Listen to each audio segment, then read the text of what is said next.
So today our topics,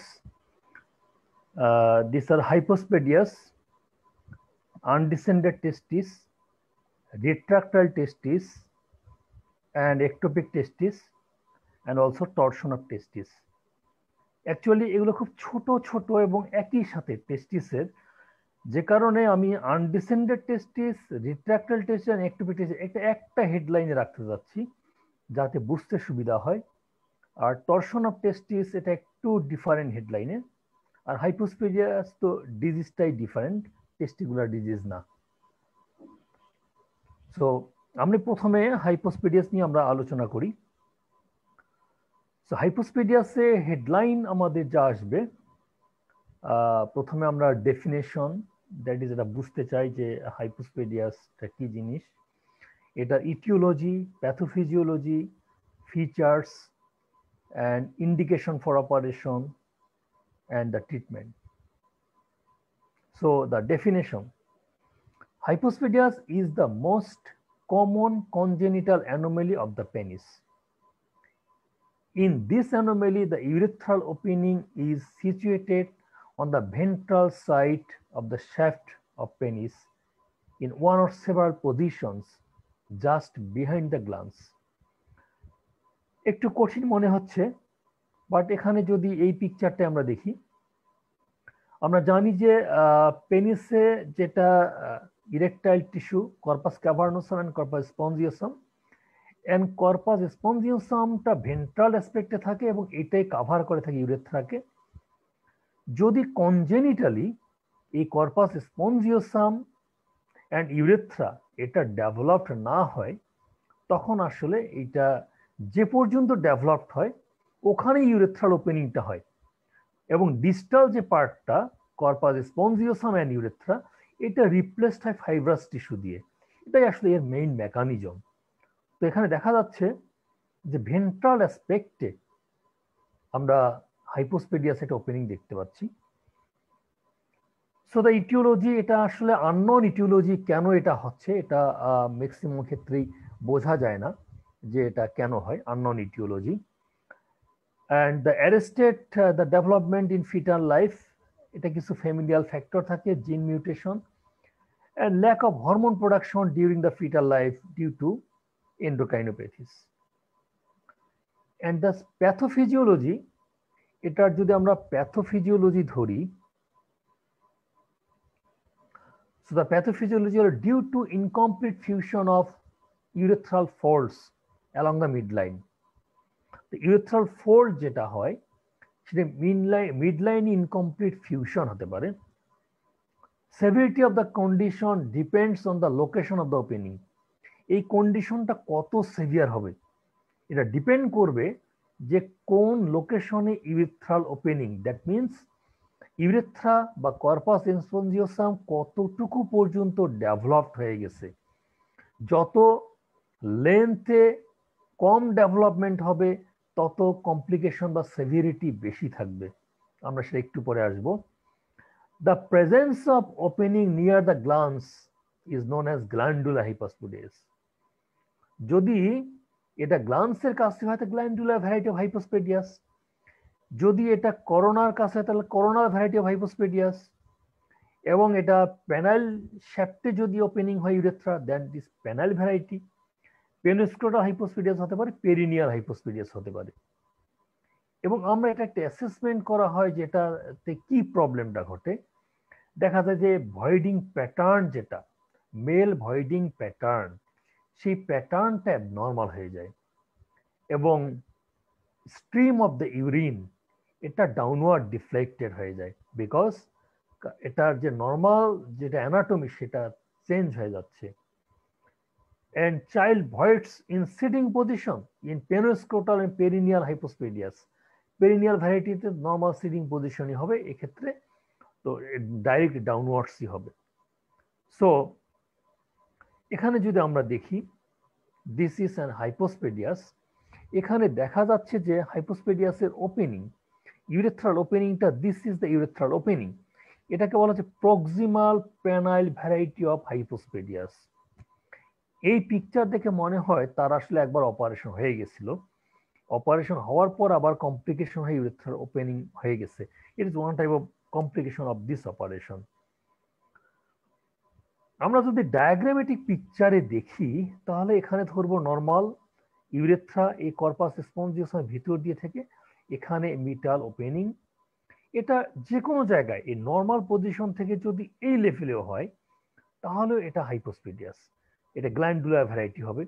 এখান থেকে হলে করোনাল ভ্যারাইটি, আর একটু পরে গেলে সাব করোনাল ভ্যারাইটি, আবার একটু প্রক্সিমালি গেলে দেখা যাবে এটাকে বলা হচ্ছে distal penal variety, mid panel variety, proximal penile variety, বা পেনোস্ক্রোটাল জাংশন বরাবর যদি হয় তখন আমরা বলি পেনোস্ক্রোটাল ভ্যারাইটি। স্ক্রোটাম অনেক সময় বাইফিড হয়ে গিয়ে মাস্টার স্ক্রোটাল ভ্যারাইটি, এবং অনেক সময় পেরিনিয়ামে গিয়ে পেরিনিয়াল ভ্যারাইটি।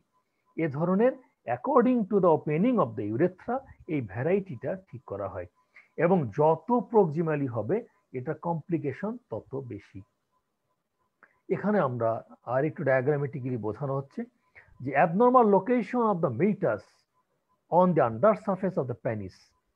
তাহলে যদি গ্ল্যান্সে হয় গ্ল্যান্ডুলার, করোনা গ্ল্যান্ডিসে হলে করোনাল, পেনিসে শ্যাফটে যদি হয় তাহলে this is proximal, this is mid shaft variety, this is this is distal, this is mid shaft variety, proximal penile variety, this is penoscrotal variety.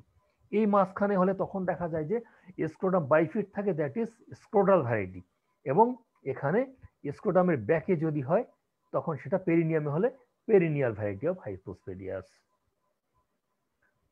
এখানেও একই টাইপের আর একটু অন্যভাবে বোঝানো হয়েছে, এটা ক্লিয়ার।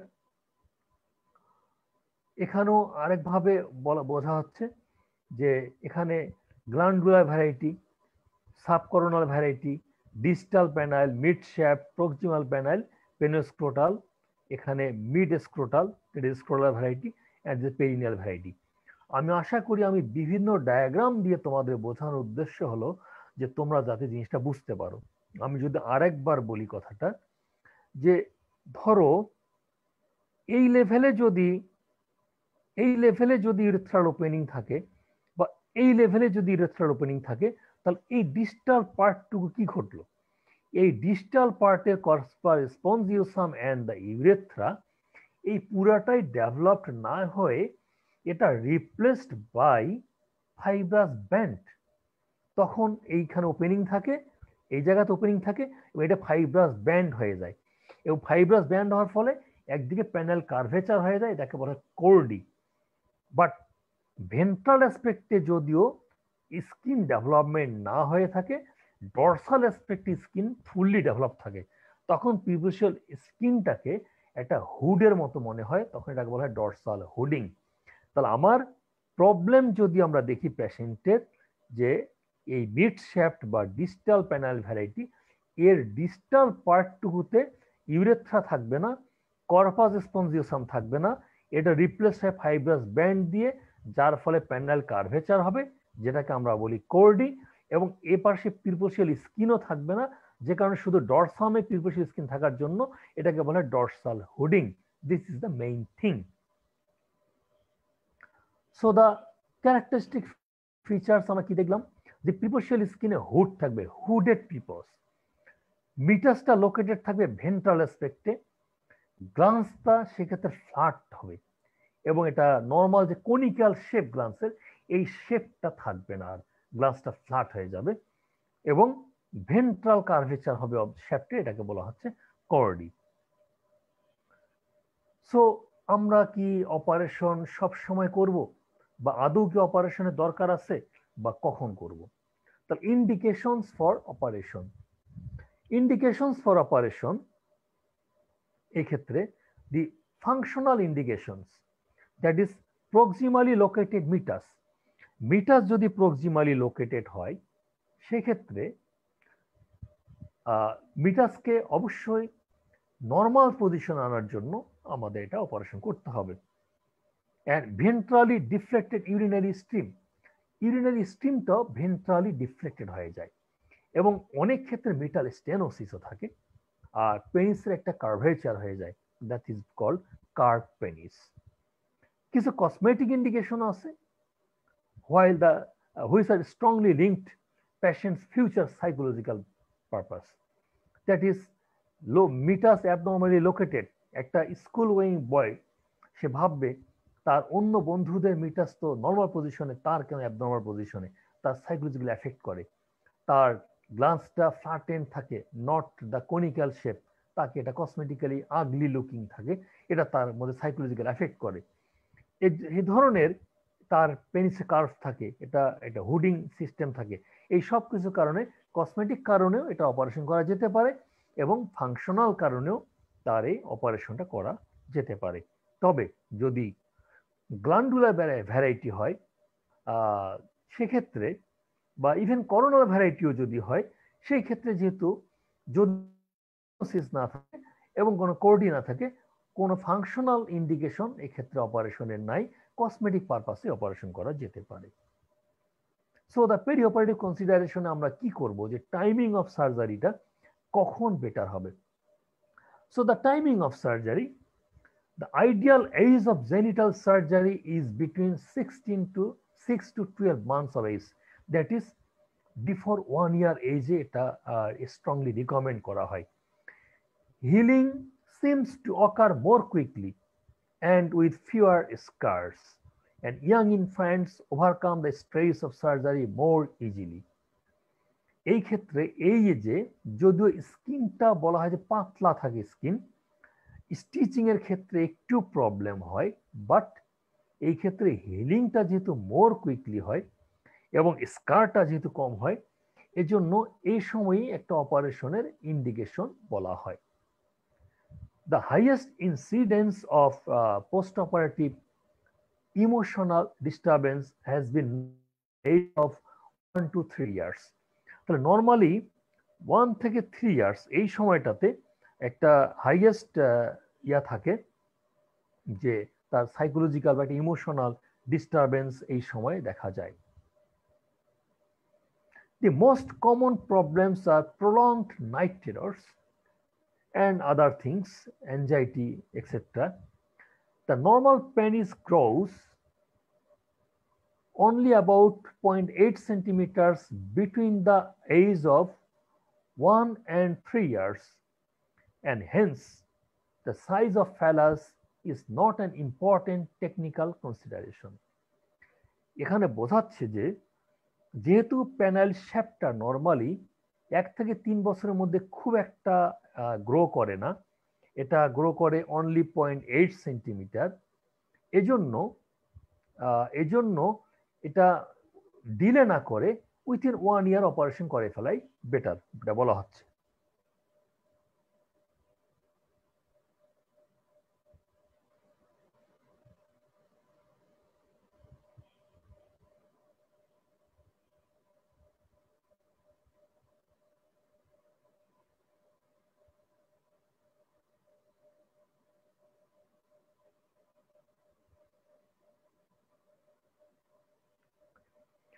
সো 1 to 3 ইয়ার্স যেহেতু এটা খুব বেশি বড় হয় না, এজন্য বলা হচ্ছে যে এটা উইথিন 1 ইয়ারে করে ফেলা ভালো।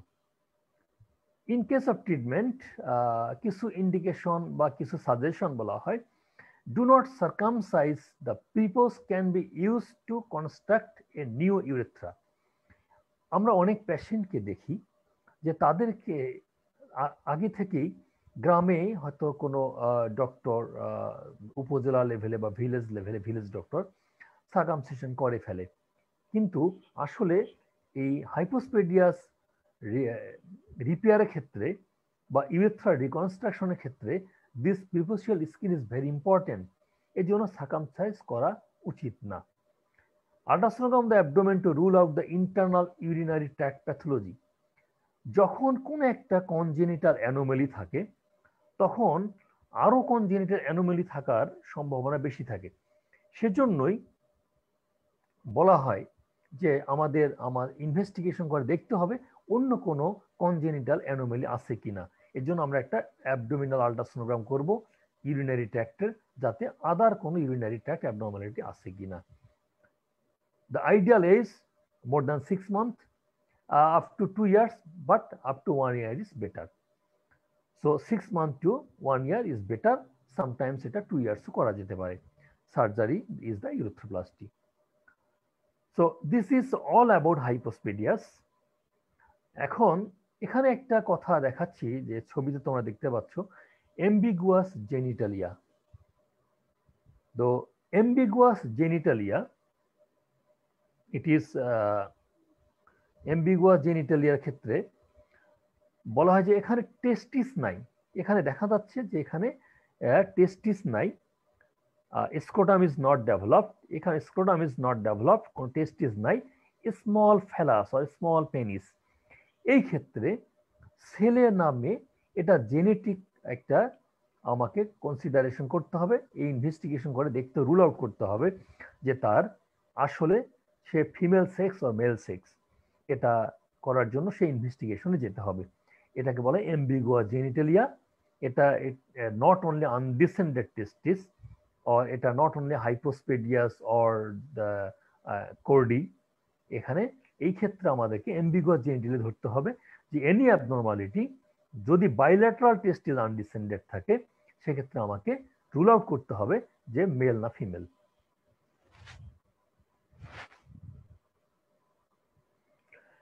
Now the topic is undescended testis, retractile testis and ectopic testis. এই তিনটাকে আসলে আলাদাভাবে বোঝানো যায় না, এই তিনটাকে আমাদের একসাথে বুঝতে হবে। এজন্য আমি এই তিন জিনিসকেই একসাথে হেডলাইন করে নিয়ে আসছি। তার আগে আমি একটু যদি তোমাদেরকে সহজে বোঝানোর চেষ্টা করি যে সাপোজ তুমি ঢাকা থেকে সিলেটে আসবে, তো তুমি সিলেট পর্যন্ত আসার আগেই তোমার গাড়ি নষ্ট হয়ে গেছে, গাড়ি স্টার্ট বন্ধ হয়ে গেছে। ধরো যে মাঝপথে কোনো এক জায়গায়, সেটা ভৈরব হতে পারে বা সেটা হবিগঞ্জ শায়েস্তাগঞ্জের কাছে হতে পারে বা আরো সিলেটের কাছাকাছি হতে পারে।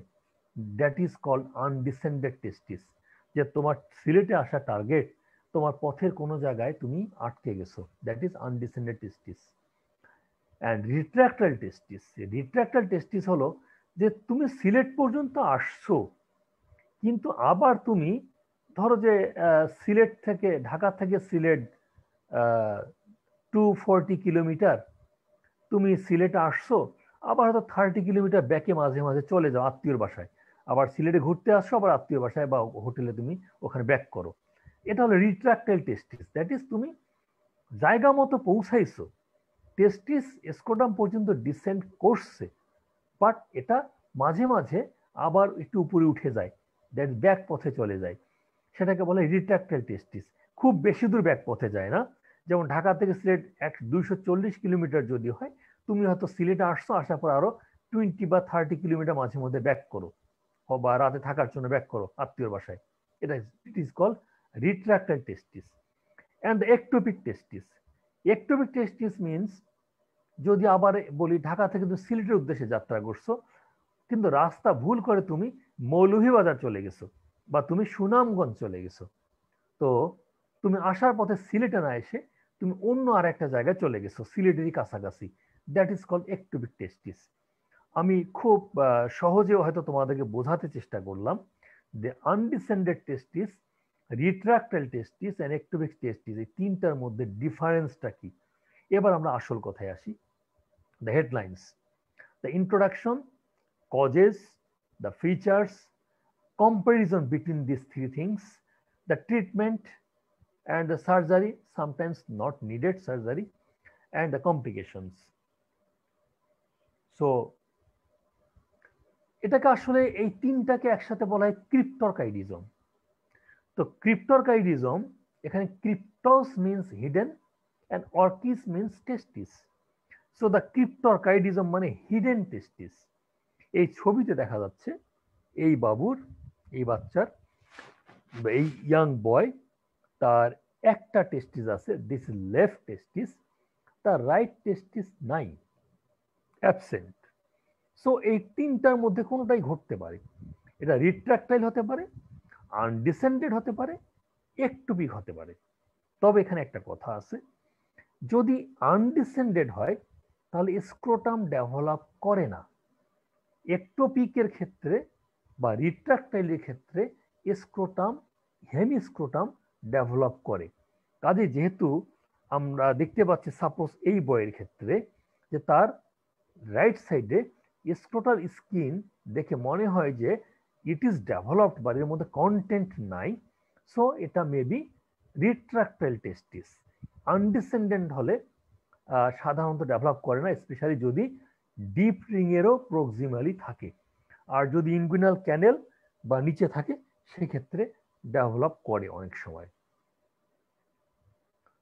So the introduction of these three things, this is one of the most common pediatric disorder of male endocrine glands and most common genital disorder identified at birth.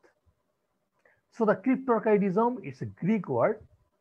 A retractile হতে পারে 60%, undescended হতে পারে 35%, ectopic 3%। আমরা অ্যাসেন্ডিংটা নিয়ে আলোচনা করব না, সেটা প্রয়োজন নাই। তাহলে ectopic is very less, ectopic testis only 3%.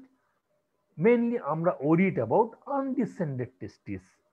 রিট্রাক্টাইল নিয়ে আমাদের খুব ওরিড হওয়ার কারণ নাই, কারণ এটা টেম্পোরারি রিট্রাক্টাইল হয়ে যায়, আবার সে জায়গা মতো চলে যায়। So the ectopic testis deviation from the normal path of descent, তার মানে নর্মাল পাথ অফ ডিসেন্ট থেকে যদি ডেভিয়েটেড হয়ে যায়, অন্যভাবে যদি বলি আগের মতো, তুমি ঢাকা থেকে রংপুর যাচ্ছ, কিন্তু রংপুর না গিয়ে তুমি গাইবান্ধা বা কুড়িগ্রাম বা নীলফামারী চলে গেলা, that is called ectopic testis। আর রিট্রাক্টাইল টেস্টিস হলো তুমি ঢাকা থেকে রংপুর যাচ্ছ, তুমি রংপুর যাচ্ছ, রংপুর গেছো, আবার হয়তো ব্যাক করে বগুড়ায় চলে আসলা, আবার রংপুর যাচ্ছ, বগুড়ায় আসছো, এটা হলো রিট্রাক্টাইল টেস্টিস। এটা due to hyper reflexic cremaster muscle. So the retractile testis are scrotal testis. এটা originally scrotal testis that retract easily out of scrotum but can be manually replaced in a stable scrotal position and remain there at least temporarily. তার মানে retractile testis এটা originally এটা scrotal testis. These are originally scrotal testis, but এটা easily রিট্রাক্টেড হতে পারে scrotum থেকে, এবং manually আবার আমরা রিপ্লেস করতে পারি স্ক্রোটাল পজিশনে, এবং সেখানে টেম্পোরারি থাকে, আবার হয়তো সে ক্রিমেস্টারিক রিফ্লেক্সের কারণে আবার সে হয়তো অ্যাসেন্ড হতে পারে। So the retractile testes in boys with retractile testis providers should assess the position of the testis at least annually to monitor for secondary ascent.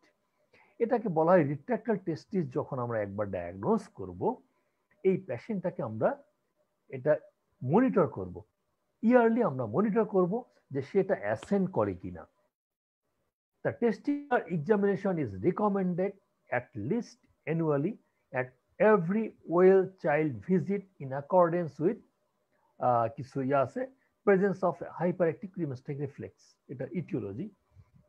এবং এখানে একটা কেন এইটা আমরা দেখব ইয়ারলি, যে retractile testises are at increased risk for testicular ascent, এটা একটা রিস্ক থাকে, এটা তাই বলে সবার ক্ষেত্রে হবে এমন না, সেজন্য আমরা এটা অ্যানুয়ালি দেখব।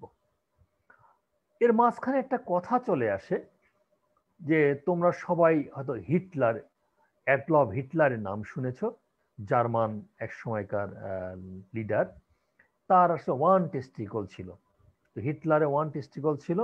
হিটলার জার্মানির একজন যুদ্ধবাজ লিডার ছিলেন, তো ডক্টররা কনফার্ম করছিল তার ওয়ান টেস্টিস। সো ওয়ান টেস্টিস থাকলেই তার কোনো চিন্তার কোনো কারণ নাই, টু টেস্টিসের যা ফাংশন ওয়ান টেস্টিস সেরকমই ফাংশন করতে পারে, এটা নিয়ে চিন্তার কোনো কারণ নাই। Undescended testis, testis located anywhere along the normal path of descent but not reached the scrotum. তাহলে আনডিসেন্ডেড টেস্টিসে আমি কি বলছিলাম আগে, যে টেস্টিস যে নর্মাল পথে ডিসেন্ড করার কথা, তুমি ঢাকা থেকে রংপুর যাচ্ছ, কিন্তু বগুড়াতে গিয়ে কোনো কারণে আটকে গেলা, আর রংপুর যাওয়া হলো না, আইদার রাস্তা ভাঙ্গা অথবা গাড়ি নষ্ট, যে কোনো কারণেই হোক, সেটা হলো আনডিসেন্ডেড টেস্টিস। যে নর্মাল পাথ অফ ডিসেন্ট, যে সেই নর্মাল পাথ অফ ডিসেন্টে কোনো জায়গায় তার ডিসেন্টটা থেমে গেছে, that is called undescended testis. Embryologically এটা বলা ডেভেলপ ফ্রম জেনিটাল ফোল্ড এবং ডিসেন্ড করে এটা তিনটা ফেজে, 3 phases of descent. Intra abdominal এটা 1 থেকে 7 মান্থ। আমরা জানি যে টেস্টিস অ্যাবডোমেনে এটা ডেভেলপ হয়, আস্তে আস্তে সেটা ডিসেন্ড করে। ইন্ট্রাক্যানালিকুলার বলতে ইনগুইনাল ক্যানেলে 7 to 8 মান্থ অ্যান্ড স্ক্রোটামে 8 to 9 মান্থ এজে এটা যায়।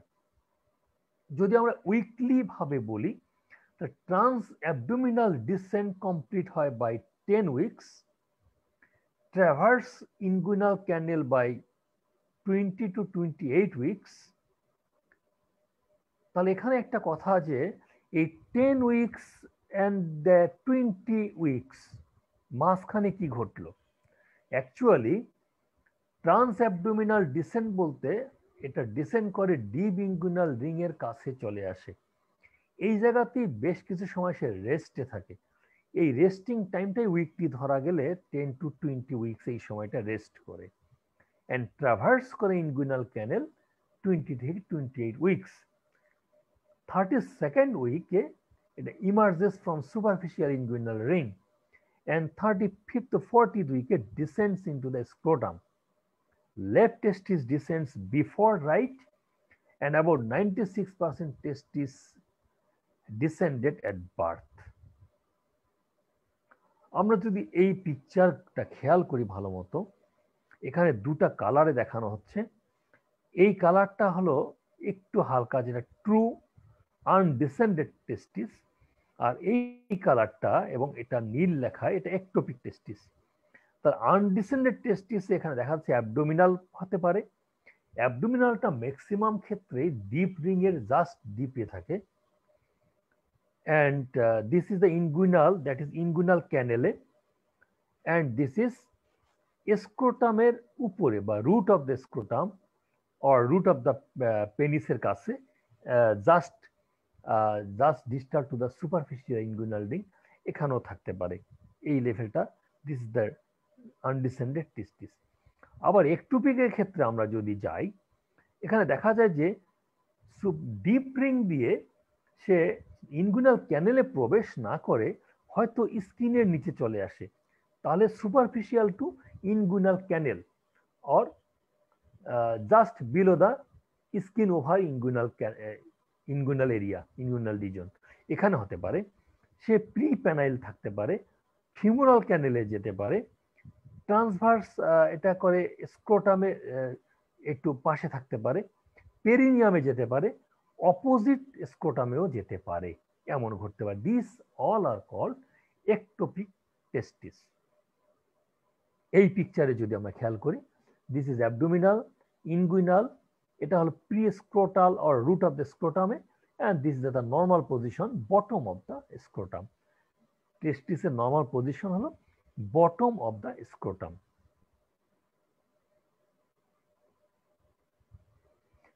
আমরা এখানে একটা আল্ট্রাসোনোগ্রামে দেখছি যে ইনগুইনাল টেস্টিস, এটা তোমাদের ক্ষেত্রে বোঝা টাফ, হ্যাঁ, আর অ্যাবডোমিনাল টেস্টিস এটা তোমাদের ক্ষেত্রে বোঝা tough. So the palpable testis, undescended testis may be located along the line of normal descent between the abdomen and scrotum or in an ectopic position. যদি একটোপিক পজিশনে থাকে তাহলেও এটা পালপাবল হতে পারে, আর আনডিসেন্ডেড টেস্টিস যেটা লাইন অফ নর্মাল পজিশন সেখানেও এটা পালপাবল হতে পারে, ইনগুইনাল ক্যানেল পালপাবল হতে পারে। একটোপিক গুলা কোথায় হতে পারে? like superficial inguinal pouch, that is superficial to the inguinal canal but just deep to the inguinal skin, inguinal regional skin. এটা পিরিপিউবিক হতে পারে, ফিমোরাল ক্যানেলে যেতে পারে, এটা পেরিপ্যানেল হতে পারে, পেরিনিয়াল হতে পারে, এবং কন্ট্রাল্যাটারাল স্ক্রোটামেও যেতে পারে। This are the normal sites of ectopic testis, এবং এগুলো পালপাবল টেস্টিস। এখন যদি আমরা কম্পেয়ার করি, comparison between the ectopic and undescended testis, তাহলে এটা একটু ভালো করে তোমরা এইটা খেয়াল করবা। এই টেবিলটাতে অনেক ইনফরমেশন বলা আছে যে undescended testis, the testis is arrested in its normal path of descent and ectopic testis deviates from its normal path of descent. যে কথাটা আগেই বলছি, তাহলে আনডিসেন্ডেড টেস্টিস এ বগুড়াতে আটকে গেছে রংপুর না পৌঁছায়, আর একটোপিক টেস্টিস সে রংপুর না দিয়ে বাইপাস করে হয়তো গাইবান্ধা চলে গেছে বা কুড়িগ্রাম চলে গেছে। সো আনডিসেন্ডেড টেস্টিস ইউজুয়ালি ডেভেলপড, একটোপিক টেস্টিস ফুললি ডেভেলপড টেস্টিস। তাহলে আনডিসেন্ডেড টেস্টিসটা আন্ডার ডেভেলপড হতে পারে, আর একটোপিক টেস্টিসটা অবশ্যই ফুললি ডেভেলপড থাকে।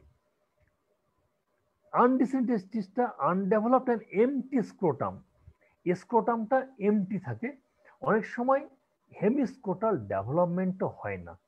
But in case of ectopic এখানে স্ক্রোটাম এমটি থাকতে পারে, কিন্তু ফুললি ডেভেলপড স্ক্রোটাম থাকবে ইউজুয়ালি। আনডিসেন্ডেড এর ক্ষেত্রে shorter length of spermatic cord, কিন্তু একটোপিকে longer length of spermatic cord. Undescended এ পুয়ার স্পার্মাটোজেনেসিস আফটার 6 ইয়ার্স, যদি 6 বছর বয়স পর্যন্ত এটা আনডিসেন্ডেড অবস্থাতেই থাকে, নর্মাল পজিশনে নিয়ে আসা না হয়, তাহলে এক্ষেত্রে তার স্পার্মেটোজেনেসিস পুয়ার হবে। But in case of ectopic testis spermatogenesis always perfect থাকবে। Usually associated with indirect inguinal hernia, but in ectopic testis never associated with indirect inguinal hernia, কারণ সে তো নর্মালি সে ডিসেন্ড করে গেছে, বাট পজিশনটা তার একটা অ্যাবনর্মাল পজিশনে চলে গেছে। আনডিসেন্ডেডে আমরা ট্রিটমেন্টে যাব সার্জারি অ্যান্ড হরমোন থেরাপি, আর একটোপিক টেস্টিস বেসিক্যালি সার্জারি করতে হবে। অ্যান্ড আনডিসেন্ডেড টেস্টিসের ক্ষেত্রে এখানে associated with number of complications, আর একটোপিকের টেস্টিস কমপ্লিকেশনস হলো লায়াবল টু ইনজুরি। এখানে একটা কথা বলা দরকার, আমরা একটোপিক টেস্টিসে সার্জারি করবই আসলে ইনজুরি হওয়ার কারণে, যাতে ইনজুরি না হয়, অ্যাবনর্মাল পজিশনে ট্রমা হতে পারে, যে কারণে এটাকে আমরা সেভ করার জন্যই এটাকে আমরা সার্জিক্যাল সাইডে চিন্তা করব। যদি কোনো কারণে মনে হয় যে এই পজিশনে তার ইনজুরি হওয়ার চান্স নাই বা চান্স কম, সেক্ষেত্রে আমরা সেটা অপারেশনে নাও যেতে পারি। এখানে দেখা যাচ্ছে যে স্ক্রোটাম ইজ এমটি, কিন্তু এই জায়গাতে বেশ সোয়েলিং, এবং এই সোয়েলিং এটা অনেক সময় এটা হার্নিয়ার কারণে হতে পারে, আবার অনেক সময় দেখা গেল যে তার এই এজে একটু অ্যাডোলেসেন্ট বা অ্যাডাল্ট এজে গিয়ে এটা ম্যালিগন্যান্ট ফর্মেশন হয়ে গিয়ে এরকম সোয়েলিং হতে পারে। সো একটা পেশেন্ট আসলে আমরা হিস্ট্রিটা কি নিব, এই history should cover the following questions. কি কি কোশ্চেন্স? যে টেস্টিসটা পালপাবল ছিল কিনা কখনো স্ক্রোটামে।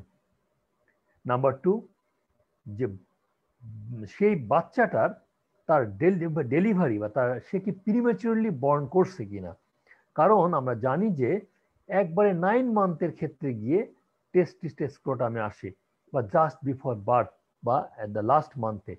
সো যদি প্রিম্যাচুর বেবির ক্ষেত্রে টেস্টিসে নাও আসতে পারে, স্ক্রোটামে টেস্টিস ডিসেন্ড নাও করতে পারে। অ্যান্ড কখনো কখনো প্রায়র ইনগুইনাল কোনো সার্জারি যদি হয়ে থাকে, সেক্ষেত্রেও টেস্টিস অ্যাবনর্মাল সিচুয়েশন ঘটতে পারে, হয়তো সেটা অপারেশনের কারণে আনডিসেন্ডেড পজিশনে চলে যেতে পারে। এবং আরো কিছু যে তার বার্থ ওয়েট কেমন ছিল এক্সেট্রা আমাদের হিস্ট্রির মধ্যে ইনক্লুড করতে হবে। এখানে যদি আমরা দেখি যে এই বেবির তার scrotum is empty, but scrotum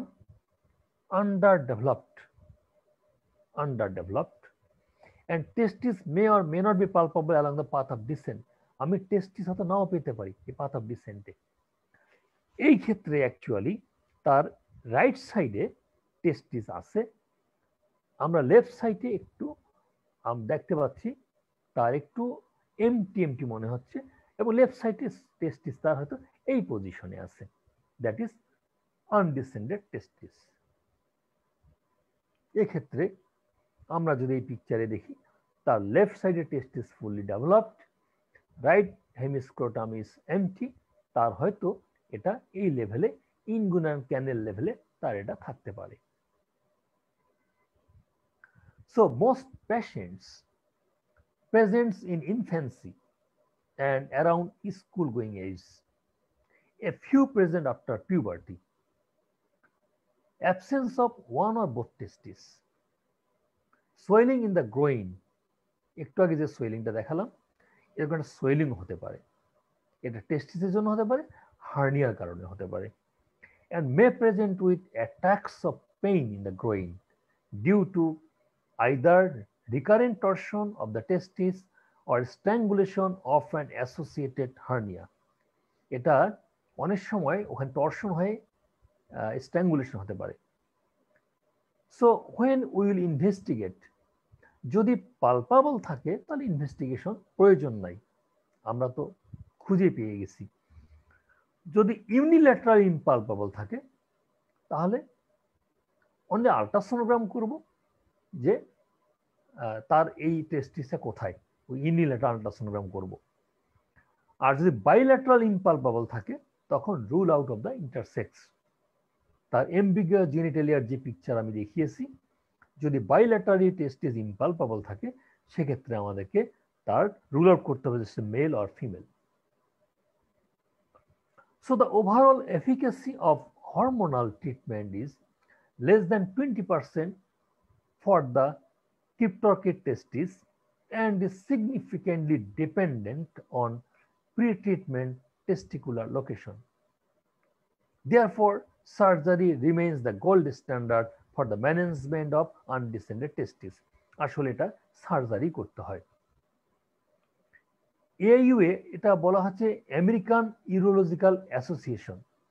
so the American urological অ্যাসোসিয়েশনের যে গাইডলাইন যে কখন আমরা এটার সার্জারি করব, তাদের গাইডলাইন অনুসারে যে in the absence of spontaneous testicular descent by 6 month, normally বলা হয় যে 6 মান্থের মধ্যেই এটা ডিসেন্ট করে যায়, কিন্তু 6 মান্থের মধ্যে যদি ডিসেন্ট না করে তাহলে মনে করতে হবে যে এটা আর ডিসেন্ট করবে না। So the specialist should perform surgery within the next year. কোনো কোনো অথর মনে করেন যে না 6 মান্থের মধ্যেই ডিসেন্ট করলেও অনেক সময় দেখা গেছে যে 2 ইয়ার্স পর্যন্ত ডিসেন্ট করতে পারে, দো ইট ইজ ভেরি রেয়ার। এজন্য সেটার অপেক্ষায় না থেকে অনেকে সাজেস্ট করেন যে সার্জারি আফটার 6 মান্থ করো। So the time of surgery between the age of 6 to 18 months. After 15 to 18 months, the age, some cryptorchid boys will have decreased number of germ cells, Leydig cells or Sertoli cells in the testis. এজন্য it is better to do the surgery 6 month to 12 month, কোনো কোনো ক্ষেত্রে বলা হয় 18 month. So sometimes এই undescended টেস্টিস, এখানে দেখা গেছে যে টেস্টিসে নেক্রোসিস হয়ে গেছে এবং এই নেক্রোসিস হয়ে এটা হয়তো টর্শনের কারণে নেক্রোসিস হয়ে গেছে অথবা কোনো ট্রমার কারণে নেক্রোসিস হয়ে গেছে। সো এটাকে আলটিমেটলি অর্কিডেক্টমি করতে হচ্ছে। অ্যান্ড দ্য আনডিসেন্ডেড টেস্টিসের ক্ষেত্রে এটা ডিসেন্ড করার সার্জিক্যাল টেকনিক, এটা তোমাদের জন্য আসলে বোঝা ডিফিকাল্ট, বাট এখানে একটা জিনিসই যে যদি পালপাবল টেস্টিস হয় ওপেন ইনগুইনাল অর্কিডোপেক্সি আর ট্রান্সস্ক্রোটাল অর্কিডোপেক্সি, এই সিস্টেমে এগুলো করা যেতে পারে। এন্ড অবশ্যই এখানে কমপ্লিকেশনস আছে যদি আমরা ঠিকমতো সার্জারি না করি। এখানে ইনফার্টিলিটি হতে পারে, associated hernia, indirect inguinal hernia usually accompanies a congenital undescended testis in about 90% cases, but rarely symptomatic, and testicular atrophy hote pare due to pressure effects and histological changes. Testicular atrophy hote pare, trauma hote pare. তো ট্রমাটা mainly ectopic টেস্টিসের ক্ষেত্রে ট্রমার chance বেশি হয়। Fertility spermatogenesis.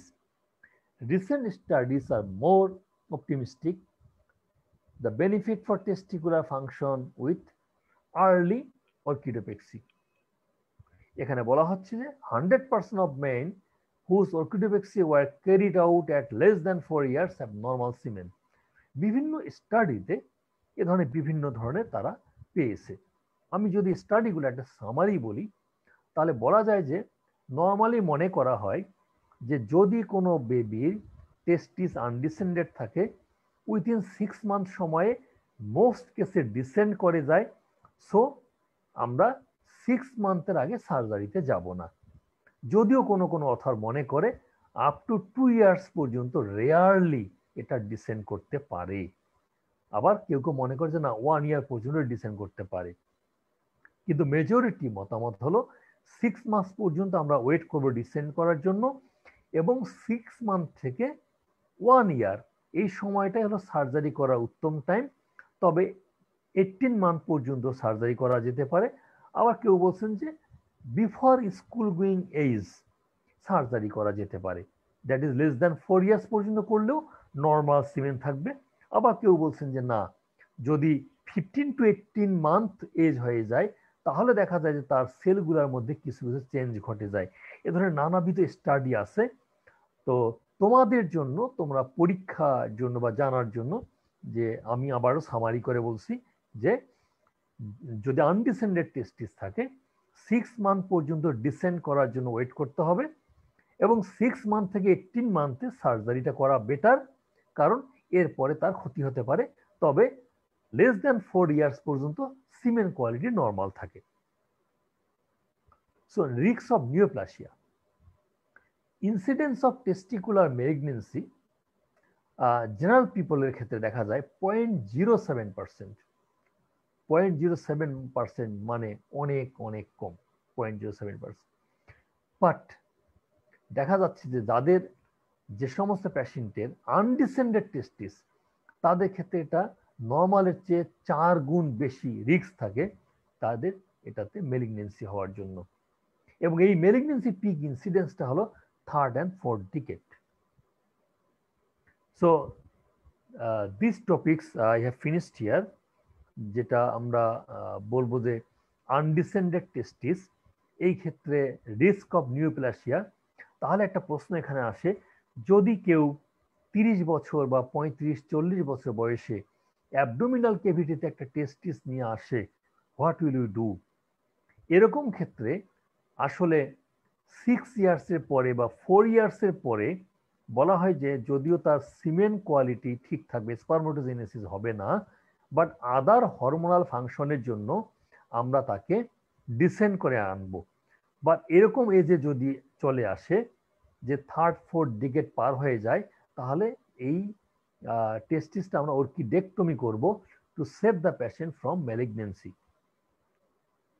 Now the topics, this is today's last topics, the torsion of testis, and the headlines: introduction, anatomy of testis and spermatic cord, normal ultrasonogram of testis and torsion of testis and ultrasonogram, examination, pathogenesis, differential diagnosis and the treatment. এই হেডলাইনে আমরা এই torsion of টেস্টিসকে আলোচনা করব। So first the introduction. So introduction, আমি এর আগে একটা কথা বলে রাখি এই টর্শনের ইন্ট্রোডাকশনে যাওয়ার আগে, যে আমরা টেস্টিসের ক্ষেত্রে একটা ব্যাপার হলো যে একটোপিক টেস্টিস বা আনডিসেন্ডেড টেস্টিস, আমরা নর্মাল টেস্টিস বা রিট্রাক্টাল টেস্টিস, এই যে কথাগুলো আমরা আলোচনা করলাম, যে আমরা সমস্ত অর্গানই কিন্তু অ্যাবডোমেনের ভিতরে, অনলি টেস্টিস স্ক্রোটামে আসে। আসলে এখানে মেইন ব্যাপারটা হলো যে টেম্পারেচার রেগুলেশন করা। এই টেম্পারেচার রেগুলেশনের জন্য যেমন আমরা গরমের দিন সোয়েটিং হয়, আবার শীতের দিন আমাদের শিভারিং হয়, ঠিক তেমনি গরমের দিন স্ক্রোটাল স্কিনটা প্রসারিত থাকে এবং শীতকালে স্ক্রোটাল স্কিনটা সংকুচিত থাকে। এই টেম্পারেচার রেগুলেশন করা হয় টেস্টিসের হরমোনাল ফাংশনের জন্য বা স্পারমেটোজেনেসিসের জন্য। এজন্যই টেস্টিসকে একটোপিক পজিশনে থাকলেও এটা স্ক্রোটাল পজিশনে আনা বেটার। ইনজুরি একটা কারণ এবং স্পারমেটোজেনেসিসের এই যে টেম্পারেচার রেগুলেশন একটা কারণ। আর আনডিসেন্ডেডের ক্ষেত্রেও এই টেম্পারেচার রেগুলেশনের কারণেই ইনগুইনাল ক্যানেলে থাকলেও সেটাকে ডিসেন্ড করে স্ক্রোটাগামে আনতে হবে অপারেশন করে। So now torsion of testis introduction. Testicular torsion refers to the torsion of the spermatic cord structures and subsequent loss of the blood supply to the ipsilateral testicle. তাহলে এখানে টেস্টিসটা আসলে যদি আমরা আমের কথা চিন্তা করি, একটা আম যেমন ঝুলে থাকে, আমের একটা বোটা, লম্বা বোটার মধ্যে আম ঝুলে থাকে, ঠিক তেমনি টেস্টিসও এরকম লম্বা একটা রশির মধ্যে ঝুলে থাকে।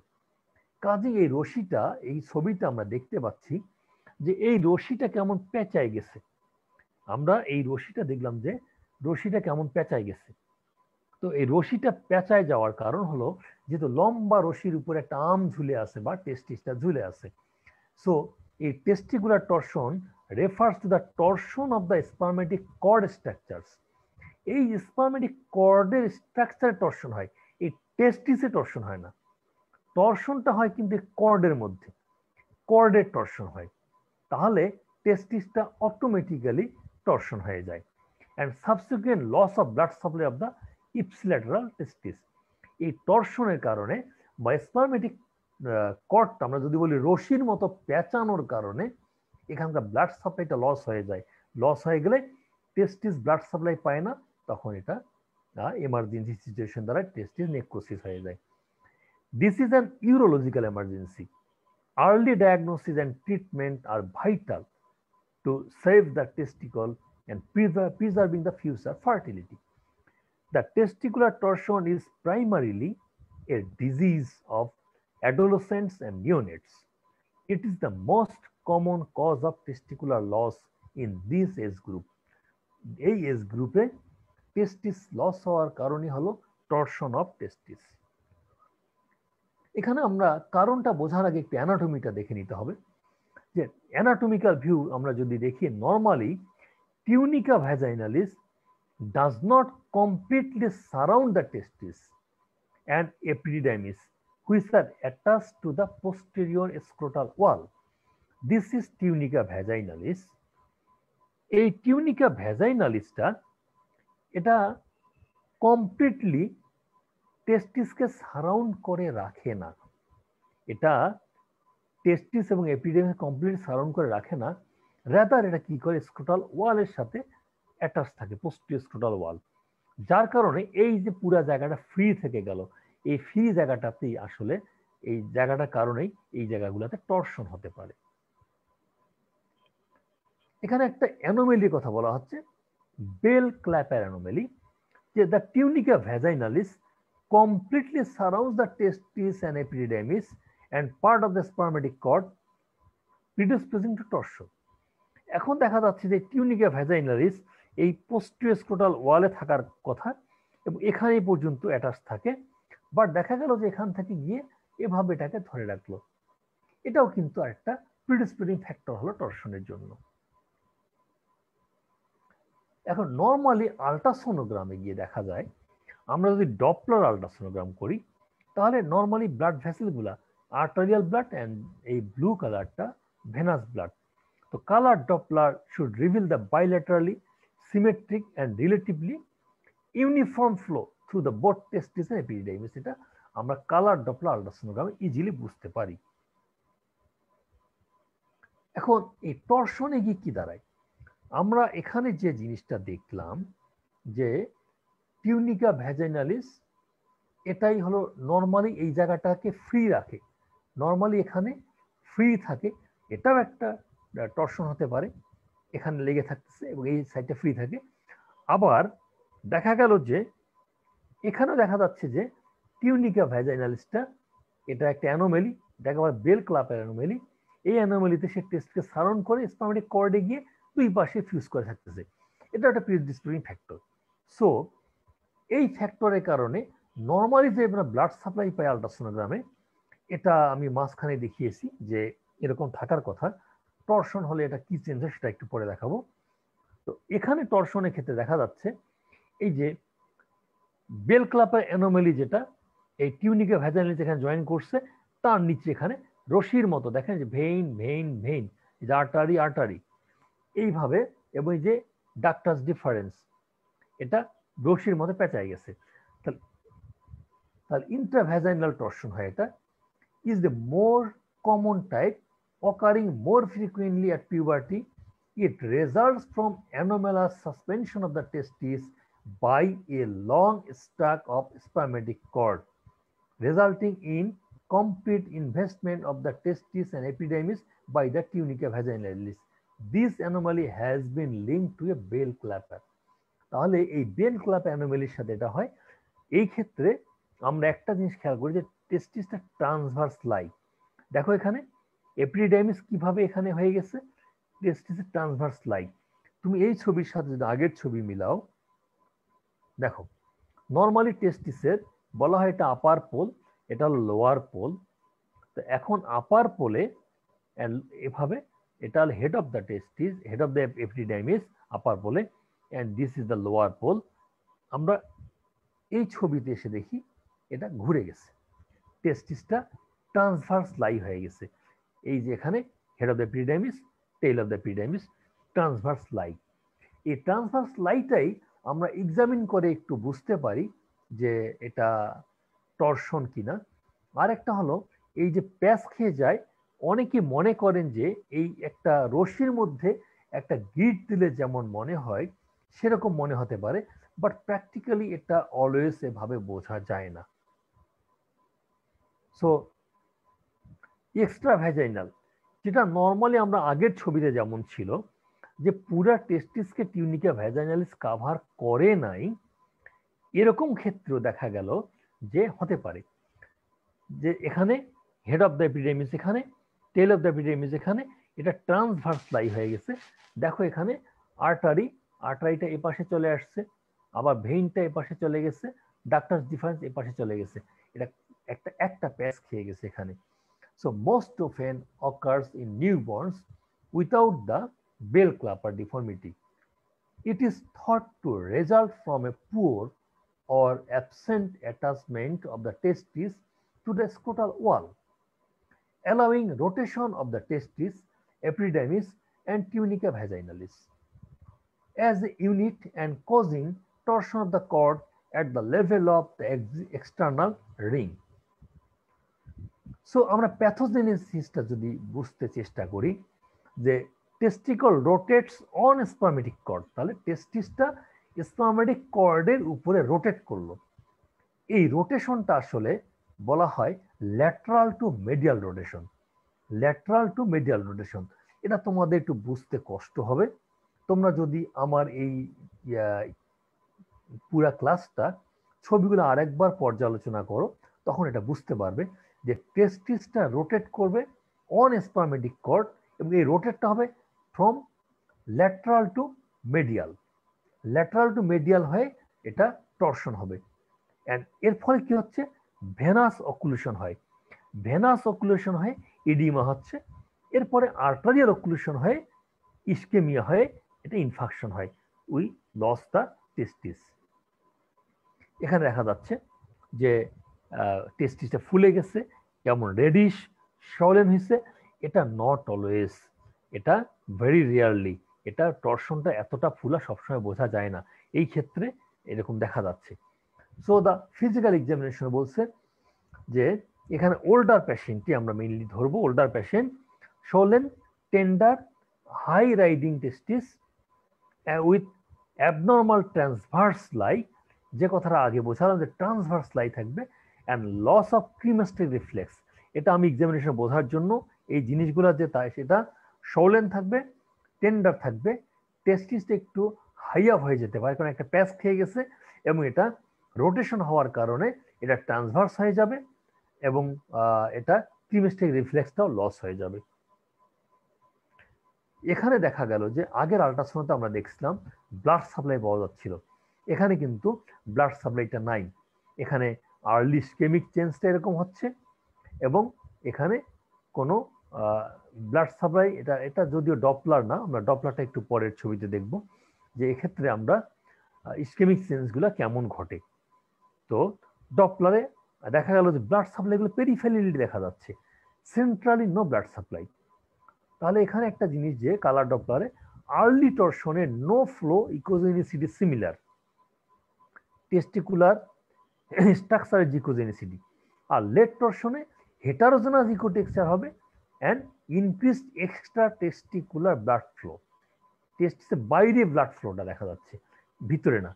আমি যদি আগের ছবির সাথে কম্পেয়ার করে দেখাই, আগে যে ছবিটা আমরা দেখেছিলাম আগের আল্ট্রাসোনোগ্রামে, এখানে দেখেন নর্মালি টেস্টিসের ডপলার আল্ট্রাসোনোগ্রামে এরকম এই যে টেস্টিস, এর ভিতরে এইভাবে ব্লাড সাপ্লাই দেখা যায়, রেডটা আর্টারিয়াল এবং ব্লুটা ভেনাস।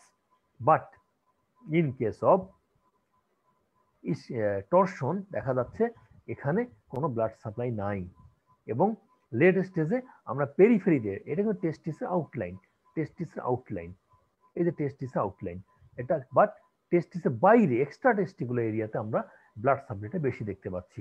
কাজেই আমরা clinically transverse lie, tenderness, loss of cremasteric reflex and একটু হাই আপ, এই কথাগুলো বললেও অনেক সময় প্র্যাকটিক্যালি বোঝা যায় না, as it is very sensitive organ and এটা খুবই এমার্জেন্সি ব্যাপার।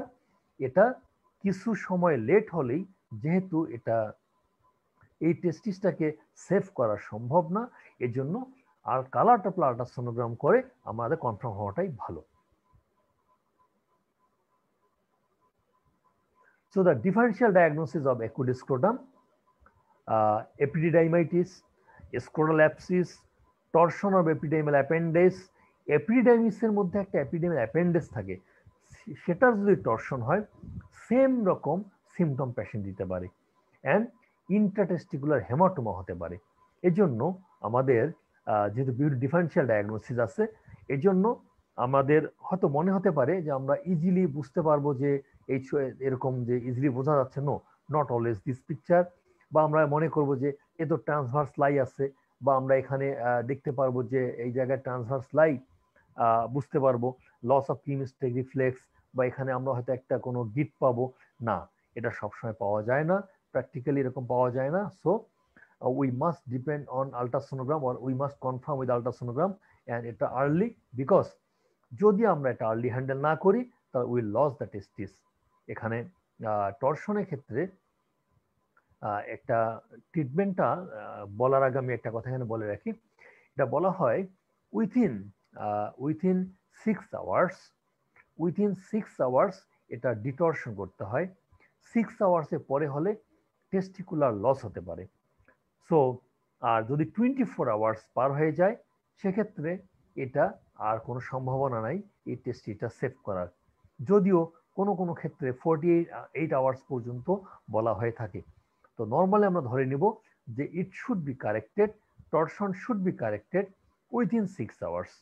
টর্শন 6 আওয়ার্স থেকে 24 আওয়ার্স পর্যন্ত, এই ক্ষেত্রে বলা হয় যে আমাদের কিছু লস হয়ে যেতে পারে, টেস্টিস নাও টিকতে পারে, সেক্ষেত্রে আমরা 24 আওয়ার্স পর্যন্ত করতে পারি। বাট 24 থেকে 48 আওয়ার্স হলে আমরা এক্সপ্লোরেশন করে ডিসিশন নিব যে অর্কিডেক্টমি করব আর ডিটরশন করব। আর যদি 48 আওয়ার্সের উপরে হয়ে যায় সেক্ষেত্রে এই টেস্টিসকে আর সেভ করা সম্ভব না। আর so the treatment is, definitive treatment হলো surgical detorsion and orchidopexy. Surgical detorsion আমি আগে বললাম যে এটা হলো যেহেতু এটা মেডিয়াল রোটেশন হয়, কাজেই এটাকে ল্যাটারাল রোটেশন করতে হবে। ম্যানুয়ালি যদি আমরা ট্রাই করি ল্যাটারাল রোটেশন, তার মানে মেডিয়ালি যেহেতু রোটেশন হয়ে গেছে আমরা এখন ল্যাটারাল রোটেশন করব। এখানে বলতে ওপেনিং এ বুক, এটা may need 2 to 3 times for complete detorsion. But আসলে ম্যানুয়ালি রোটেশন এটা একটু থিওরিটিক্যাল কথা, প্র্যাকটিক্যালি এটা সবসময় পসিবল হয় না।